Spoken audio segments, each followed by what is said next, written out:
अस्सलाम वालेकुम, welcome back to another.com। My name is कुरनकी है, मैं कोर्स में एसेंशियल लर्निंग इन ऑब्जेक्टिव सी।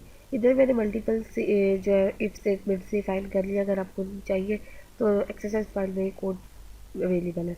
यानी बेहतर ये है कि मल्टीपल इफ स्टेटमेंट्स को यूज़ करने के बजाय हम स्विच केस यूज़ कर लें।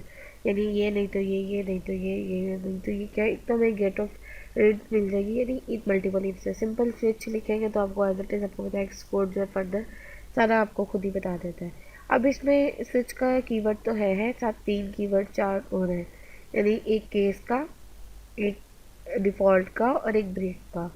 केस क्या है कि केसेस बना लेते हैं। यानी जैसे मेरे पास जो एक्सप्रेशन है कि कैटेगरी आ रही है मेरे पास जो है स्ट्रॉन्ग कैटेगरी, उसको चेक करना है।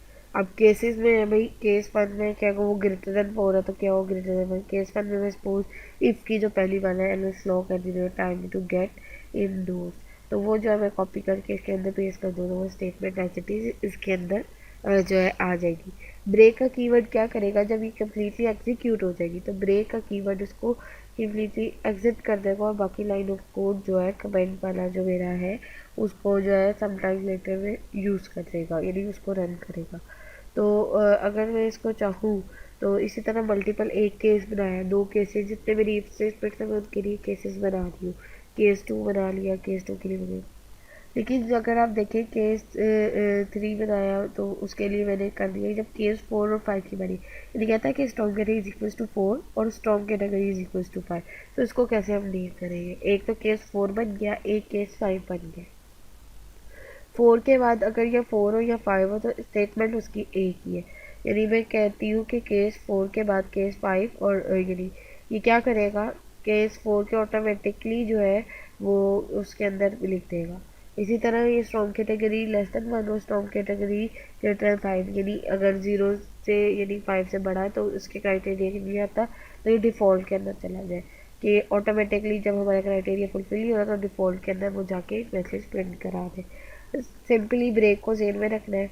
4 का क्या करेगा, 4 एग्जीक्यूट यानी 4 अगर उसको मिल गया ट्रू है तो वो 5 पे आके 5 की स्टेटमेंट एग्जीक्यूट कर देगा। इंडेंट करने के लिए कंट्रोल और आई दबा दो, इंडेंट हो जाएगा। अब आप क्या करें, यानी इसको अगर मैं देखूँ तो केस 4 और 5 के लिए मल्टीपल और इनके बजाय मैंने क्या कर दिया, सिंपल केस 4 और केस 5 के लिए अगर दोनों की वैल्यूज ट्रू है तो ये स्टेटमेंट प्रिंट करा दें। और इसी तरह अगर जो है डिफ़ॉल्ट केस है तो डिफ़ॉल्ट के अंदर डाल दिया, यानी कोई भी क्राइटेरिया अगर उसके अंदर लाई नहीं होता तो वो क्राइटेरिया उसके अंदर शो करके उसको बता दे कि क्या चीज़ है और कैसे हम इसको यूज़ कर सकते हैं सारा कुछ। पूरे केसेस वही है। इफ़ की जगह हमने सिर्फ स्विच स्टेटमेंट यूज़ किया। आई होप सबको समझ आ गया होगा। आप इसकी जितनी प्रैक्टिस करेंगे तब आपको इसकी जो है बेसिक हाउ टू नो होगी कि कैसे आप इसको यूज़ कर सकते हैं।